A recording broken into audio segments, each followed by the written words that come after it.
Seorang pedagang tewas diduga syok saat tempat tinggalnya dibongkar aparat di kawasan Pasar Induk Jodo, Batam siang kemarin. Kematian korban memicu kemarahan pedagang lainnya kepada petugas.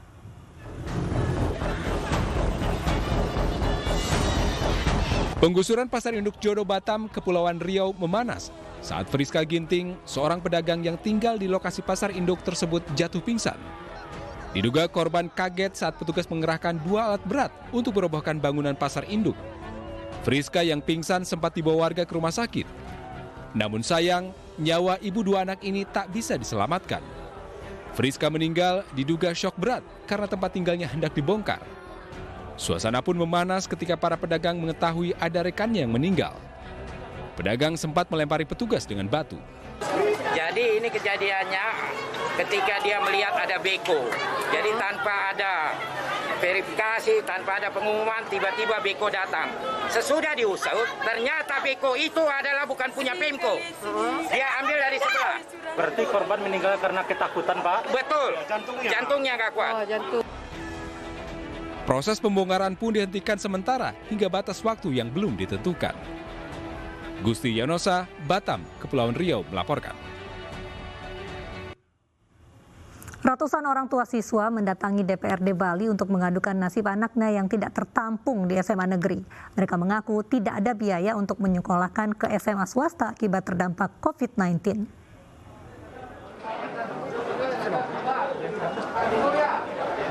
Kisruh penerimaan peserta didik baru atau PPDB kembali terjadi.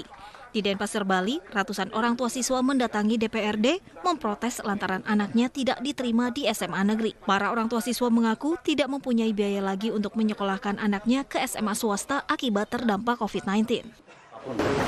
Untuk itu kami mengumpulkan para orang tua siswa dan siswa yang kesini, kami ajak ke sini Pak, biar jelas. Apa permasalahannya yang terjadi kan? Sedangkan yang lain diterima. Sedangkan yang lain sudah diterima, Pak. DPRD Bali berjanji akan memanggil Kadis Pendidikan agar segera menyelesaikan masalah ini. Bahkan Dewan juga berjanji anggaran Dewan akan dipotong agar siswa dapat ditampung. Sementara itu, Wakil Gubernur Bali mengakui terkendala anggaran yang berkurang akibat pandemi COVID-19. Namun, pihaknya berjanji akan mendata ulang agar semua siswa dapat ditampung di SMA negeri. Tentu dengan ada anggaran ini, seyogianya akan ada penambahan penerimaan lagi. Karena anggaran yang karena ada anggaran yang sudah disiapkan oleh DPR. Artinya dijamin semua tertampung. Seperti diketahui, masalah penerimaan peserta didik baru atau PPDB kembali terjadi setiap tahunnya. Para orang tua siswa berharap pemerintah dapat memperhatikan nasib anak-anak sekolah, terlebih di saat orang tua siswa terdampak pandemi COVID-19. Dari Denpasar, Bali, Bonakaya, iNews melaporkan. Nekat menyelenggarakan hajatan pernikahan di tengah PPKM darurat level 4, hajatan di Jember, Jawa Timur dibubarkan petugas. Petugas juga meminta tuan rumah untuk membongkar tenda.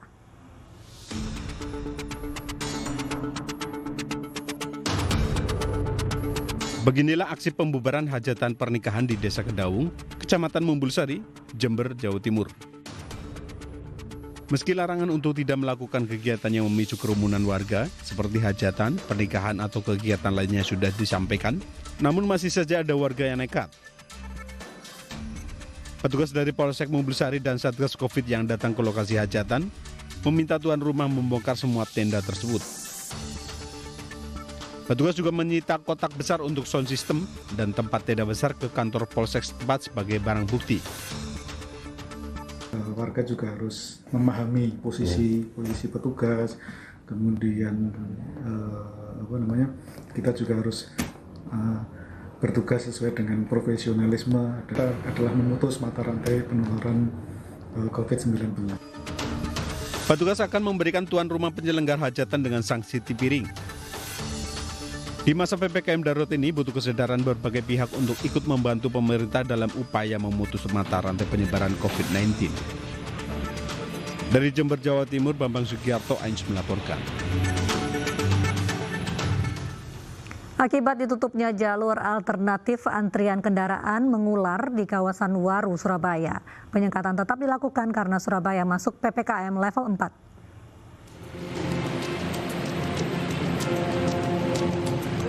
Antrean kendaraan mengular di Bundaran Waru, Surabaya pagi tadi. Hal ini terjadi karena pengendalian mobilitas masyarakat dengan penyekatan di beberapa ruas jalan masih diberlakukan. Puluhan anggota Polri dan TNI tampak sibuk menyekat salah satu di pintu masuk kota Surabaya ini.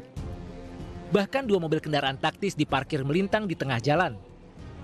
Sejumlah kendaraan yang akan masuk ke Surabaya pun diberhentikan dan diputar balikan. Selain akses jalur utama, arah ke jalur alternatif juga ditutup. Menurut Kasat Lantas Polrestabes Surabaya, hanya anggota TNI Polri, tenaga kesehatan, dan ojek online saja yang diizinkan melintas. Sepertinya masyarakat mengetahui bahwasannya ini untuk PPKM darurat sudah selesai per tanggal 25, tetapi untuk Surabaya masih diterapkan level PPKM level 4. Jadi pola masih diberlakukan sama seperti yang terdahulu. Jadi kami juga masih menunggu pola yang selanjutnya akan kita terapkan. Pemberlakuan penyekatan di sejumlah pintu masuk kota Surabaya ini diharapkan dapat mengurangi penyebaran virus COVID-19 di kota Surabaya. Dari Surabaya, Jawa Timur, Rahmat Ilyasan, iNews melaporkan. Petugas keamanan Bandara Juwata, Tarakan, Kalimantan Utara memalsukan surat jalan dan PCR. Pelaku menjual surat-surat palsu seharga Rp1.500.000.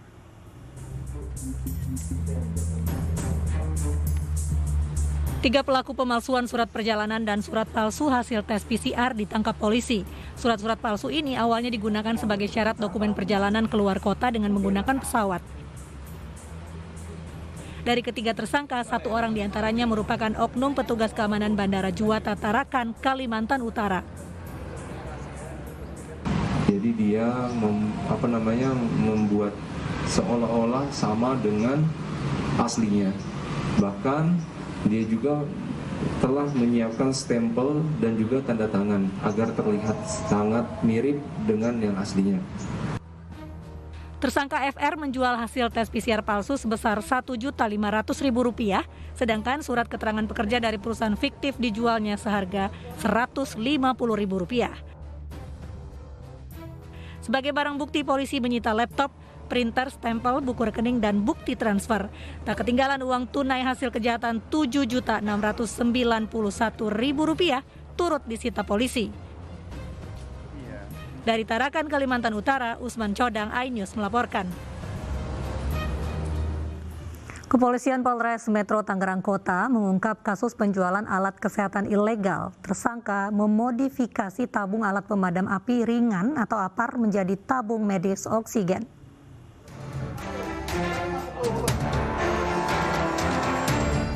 Petugas menggeledah salah satu kamar hotel di wilayah Taman Sari, Jakarta yang dihuni pria berinisial IF.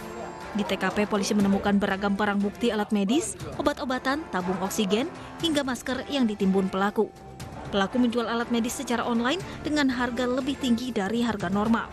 Tak hanya itu, pelaku nekat memodifikasi tabung alat pemadam api ringan atau APAR menjadi tabung medis oksigen. Setiap tabung ukuran 1 meter tersebut dijual dengan harga Rp4,5 juta. Pelaku tertangkap petugas dari pengembangan kasus narkoba.